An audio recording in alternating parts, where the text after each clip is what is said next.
Herkese merhaba arkadaşlar, kanalıma hoş geldiniz. Bu videomda sizlere orkidelerinize kısa sürede dal verdirecek, çiçek açtıracak doğal, çok etkili bitki besini tarifim var. Bir de orkideler neden çiçek dalı vermez, çiçek dalı vermesi için ne yapmalıyız? Bunu da sizlere detaylı bir şekilde anlatacağım. Bitki besini tarifini yapmadan önce orkidenin çiçek dalı vermesini teşvik edecek çok etkili püf noktalardan bahsedeceğim. Öncelikle orkidenin yapraklarını, hava köklerini ve saksı içerisindeki kökleri kontrol edin. Yeterince sağlıklı mı? Eğer böyle kurumuş, çürümüş, mantar olmuş hava kökleri falan varsa bunları öncelikle temizleyin. Orkideden bunları ayırın. Bunları temizliyoruz. Çünkü bunların orkideye faydasından çok zararı olur. Şöyle gördüğünüz gibi kurumuş hava köklerini temizliyoruz. Çünkü arkadaşlar bitkiler kurumuş, çürümüş, sararmış yapraklarını, köklerini iyileştirmek için enerji sarf eder. Bu da bitkinin zayıf düşmesine neden olur. Şöyle sararmış, çatlamış yapraklarını orkidenin üzerinde tutmayın. Çünkü artık bu iyileşmez. Gördüğünüz gibi çatlamış ve sararmış, çürümeye yönelmiş. Bu bitkinin bütün enerjisini alıyor. Bitki bunu iyileştirmeye çalışırken bütün enerjisini buna harcıyor. Bu da bitkinin zayıf düşmesine neden olur. Öncelikle bunları bitkinin üzerinden temizliyoruz.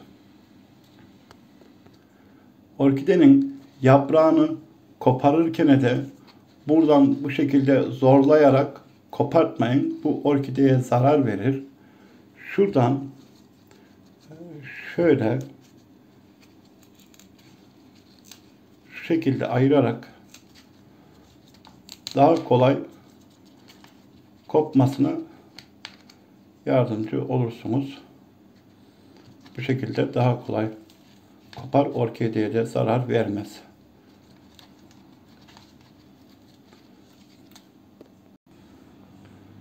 Şöyle iki parça halinde kopartıyoruz. Gördüğünüz gibi bu şekilde daha kolay kopar. Diğer türlü orkideye zarar verir. Bu sararmış yapraklarını temizliyoruz. Çürümüş, kurumuş hava köklerini temizliyoruz.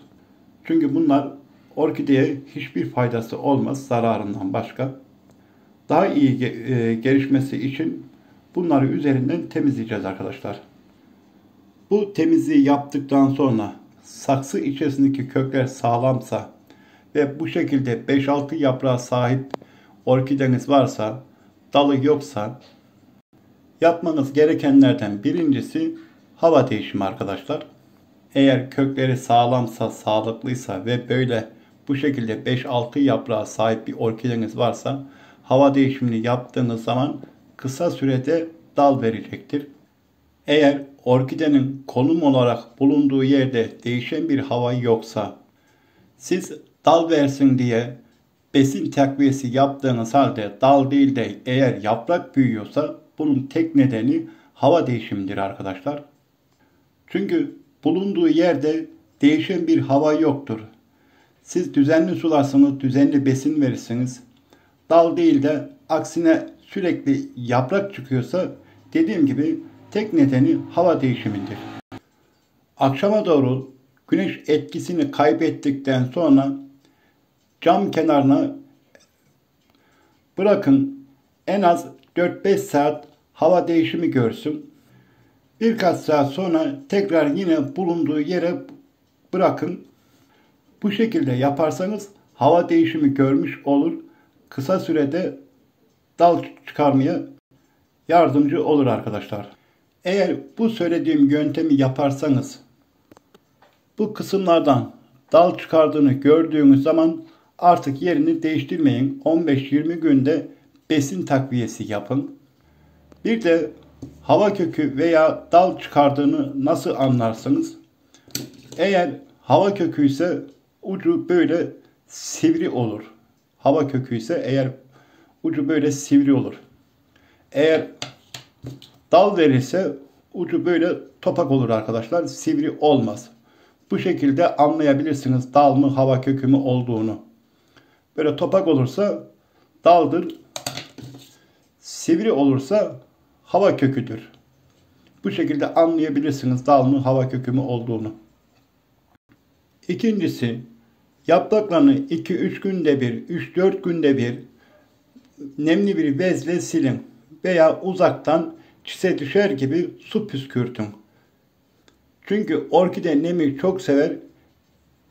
Nem oranını ne kadar yüksek tutarsanız o kadar kendini çiçek dalı vermeye teşvik eder. Diğer videolarımda da söylediğim gibi böyle bir pet şişe kesin. İçerisine küçük taşlar doldurun. Taşların üzerine geçmeyecek şekilde su dolduruyoruz. Orkideyi içerisine bırakıyoruz. Bu nemli olmasını sağlıyor orkidemizin. Sürekli nemli tutuyor. Çünkü su buharlaşıyor. Orkide yapraklarını nemlendiriyor. Ve köklerini nemlendiriyor. Bu şekilde yine dal vermesini teşvik eder. Çünkü orkide nemi çok sever. Şimdi arkadaşlar besin tarifimizi yapalım. Bildiğiniz gibi arkadaşlar orkideler azotlu gübreyi çok severler. En çok sevdiği azotlu gübredir. Şöyle nohut arkadaşlar. Nohut içerisinde bol miktarda azot vardır.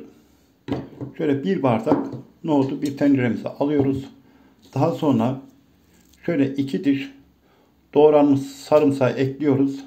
Sarımsakta da bildiğiniz gibi bol miktarda fosfor vardır. Şöyle 1 litreye yakın su ekleyeceğim. Hatta şöyle birazı kaldı arkadaşlar. Daha sonra da kalan suyu ilave edeceğim. Şimdi bunu kaynatıyoruz. Ocağın altını açtım. Bunu şimdi yaklaşık 5 dakika kadar ocakta suyun ısınmasını sağlıyoruz. Öyle fazla kaynamasına gerek yok. Sadece ısınsa yeter. Su ısınıp buharlaşmaya başladıktan sonra altını kapatıyoruz arkadaşlar. Kaynatmıyoruz. Su buharlaşması yeterlidir. Şimdi soğumayı bırakıyoruz. Altını kapattık. Şöyle gördüğünüz gibi böyle buhar çıkması yeterlidir. Kaynamasına gerek yok. Evet arkadaşlar yaptığımız kür soğudu. Şimdi bunu nasıl veriyoruz? Orkide saksını şöyle kaba alacağım.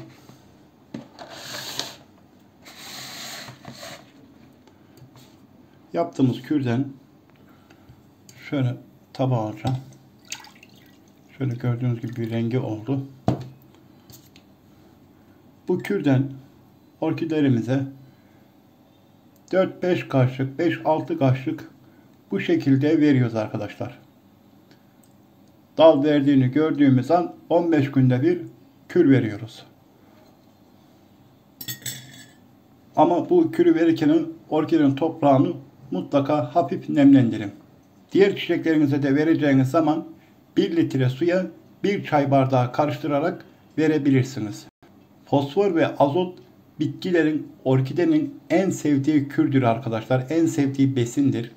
Evet değerli takipçilerim, bir videonun daha sonuna geldik. Sormak istediğiniz sorular olursa yorum kısmına yazın. Oradan size yine yardımcı olurum. Kendinize iyi bakın. Bir dahaki videoda görüşmek üzere.